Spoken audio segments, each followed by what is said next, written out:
प्रकाश आंबेडकरांचे एक वक्तव्य आले ते असं म्हणतात की चार्जशीट एवढ्या लवकर फाईल करणं म्हणजे आरोपीला सोडण्यामागचं एक षडयंत्र आहे. हे बघा, ह्या कायदेशीर बाबी आहेत. आमचा न्याय व्यवस्थेवरती विश्वास आहे.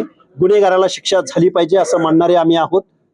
याच्या आडून राजकारण कुणी करू नये, याच्या आडून कुठल्या समाजाला गुन्हेगारीच्या पिंजऱ्यात उभं करू नये, ओबीसींना टार्गेट करू नये. कारण या महाराष्ट्रामध्ये वेगळ्या समाजाचा मुख्यमंत्री झाला की अनेक अशा आंदोलन, दुःखद प्रसंगांचे अनेक इतिहासामधले दाखले वगैरे वगैरे हे वातावरण तयार व्हायला सुरुवात होती. मला त्यामध्ये पडायचं नाही. न्यायव्यवस्था न्यायव्यवस्थेच्या ठिकाणी काम करेल. कायदा पाळणारे आम्ही आहोत. पण ओबीसीचं आरक्षण जर कुणी टार्गेट करत असेल, जर त्यामध्ये कोण घुसखोरी करू पाहत असेल तर आम्ही त्याला विरोध करू. जरांगे पाटील तर उपोषण करायचं नाही म्हणतात. त्यांनी काय ठेवलंय कुठं?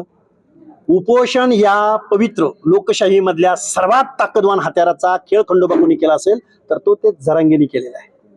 उठसूट उपोषणाला बसायचं हे मला वाटतं या महाराष्ट्रामध्ये जरांगेनी जेवढी महाराष्ट्राच्या उपोषण या लोकशाही मधल्या सर्वात ताकदवान हत्याराची जेवढी वाट लावलेली तेवढी या देशभरामध्ये कुणीही लावलेली.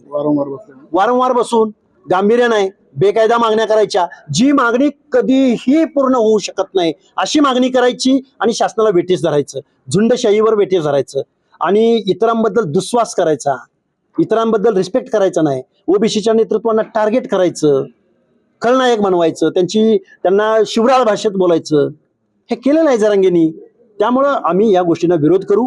आम्ही संविधानाची भाषा बोलू, आम्ही हक्क अधिकाराची भाषा बोलू आणि अशा प्रवृत्तींना आम्ही निश्चित विरोध करू. कुणबी दाखले जरांगेचं यश आहे. कुणबी दाखले मिळालेत कुठं? ज्या ठिकाणी तुम्ही बरं हे बघा, त्याची श्वेतपत्रिका महाराष्ट्र शासनानं द्यावी. जे ओरिजिनल कुणबी आहेत त्यांना कुणीही रोखू शकत नाही.